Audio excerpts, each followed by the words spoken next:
Okay, Hilary Louis Doyle. I've written many books about these Sturmgeschütz, but I think it's very important before we start looking at the features of this particular one here at Arsenal, if we talk about what was the concept behind the Sturmgeschütz.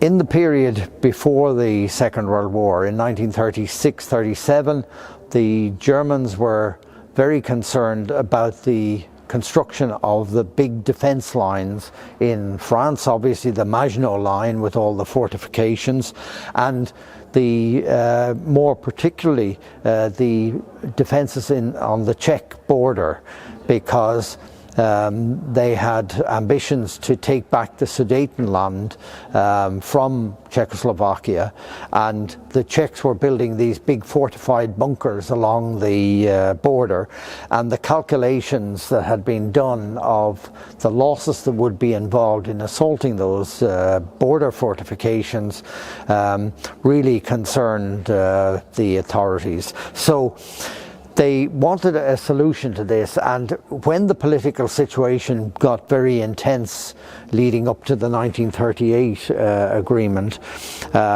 Hitler ordered the construction of weapons that could destroy these bunkers. And coming out of the Spanish Civil War, there was a particular action where the Flakabteilung 88 had defended successfully against an attack by Russian BT-5s and T-26s, and this had been done using the 88mm flak gun, firing over open sights just in the general direction of these vehicles, but the bore sighting down the barrel of the flak gun at the oncoming tanks. This had prevented the loss of this action and had impressed everybody in Berlin. So Hitler ordered that some solution be adopted using the 88mm flak gun. So in a rush action over a 6-week period, an 88mm flak gun was taken into the drawing office in Rheinmetall, and they developed it into an anti-tank gun. Now, what does that mean? A flak gun has one person who looks after the elevation of the gun, one person who looks after the traverse of the gun, and another who looks after the range finding and sighting. But with an anti-tank gun you need all those functions in the one person. So the 88 was modified for that purpose, and this became known as a bunkerknacker, and this was towed by a armoured 8-ton half-track.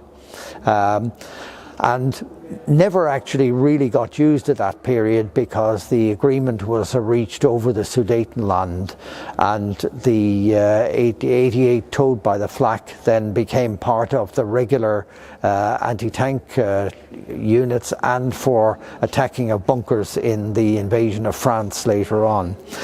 Meanwhile, one of these bunkerknacker 88mm guns was mounted on top of the 12-ton half-track, and that was used. 12 of these were produced and used until 1943. But there was a more permanent solution needed for dealing with bunkers, and the Waffenamt issued a specification for the design of a heavily armoured vehicle that could carry the L-24 7.5 centimetre gun close up to a bunker, and then it could fire directly at the embrasures and effectively silence the bunker. So that is the origin of these assault guns. Only a small number were originally required. It had it used the chassis of a Panzer III, which was the main battle tank planned at that time, but instead of the armour of a Panzer III, which was 30 millimeters at the front, it was using 50 millimeters at the front, which was in theory to allow it go close up to the bunkers in order to attack the embrasures. So that is the origin of an assault gun.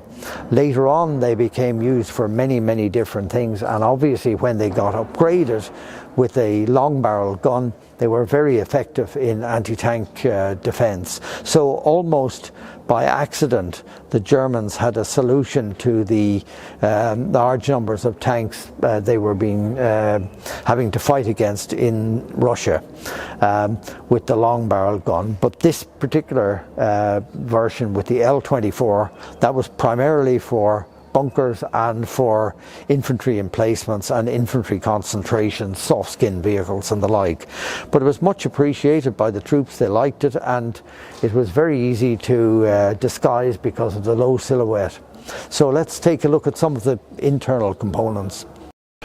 Right, here I am at the inside of a Sturmgeschütz. I'm sitting on a little seat that was put in for the loader.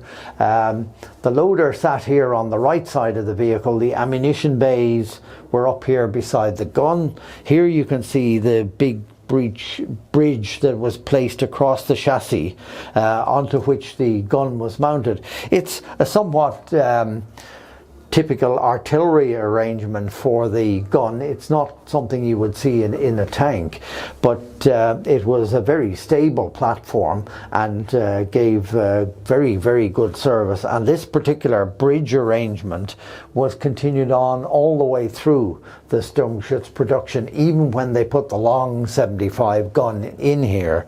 Obviously with the long gun, the ammunition was bigger and it was a little bit more cramped in terms of the usage of space. That's about it for this side of the vehicle.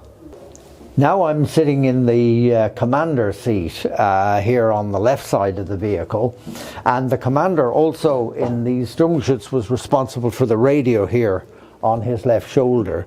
Again, this was simply in the beginning a receiver set, and only some vehicles had a sender in them. But over time the radios were extended, so by the time the long barrel gun was in place, there was an additional bay on that side of the superstructure to take radio sets, so that the loader could take the responsibility for that. And then at that time the commander got some periscopes above his head in the cupola, and he could also mount his scissors rangefinder scope. This is the bracket onto which the scissor scope was mounted. So the commander had the duties of communicating or taking the orders from higher command and relaying them to the gunner in the gunner's position. So I'll move forward into the gunner's position. This is the gun sight, which is a periscopic gun sight, typical artillery arrangement, and this projected through the roof and allowed the sighting of the gun. The traverse is with this, still working quite well.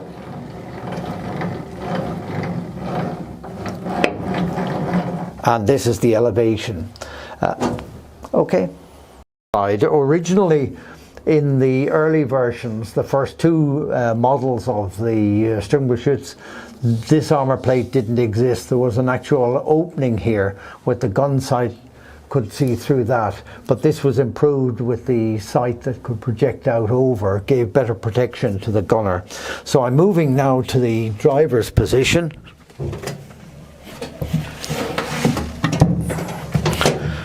And you can see here's his vision sight, and an armoured glass block fits in here normally. And then if the vehicle was under extreme fire from small arms, he could close down the visor at the front and use these two. Here is for suspending the so-called KFF2, which is a periscopic vision device that operates through small penetrations in the armour, giving an improved armour. But the driver has his instrument panel here, his controls for steering here, and the change lever for the gearbox there. So all very well fitted in underneath, using all of the space in the vehicle. Now, a thing that most people don't know, and many don't accept, is that the hatch in the glacis plate up here is actually an escape hatch. It's not easy to get in and out of that, but when you've had a sergeant major shouting at you to do it time and time again, you get quite good at getting in and out. But it is a way that the driver can escape without having to come back in and compete for exit through the hatch at the rear for the commander, or to get over to that side for the gunner to get out. Because obviously this vehicle is also, the space is being used up with ammunition supplies. So that's where the gunner is, or the driver is. He has a vision slit out here to the side. This was dispensed with because it didn't serve too much of a purpose in later vehicles.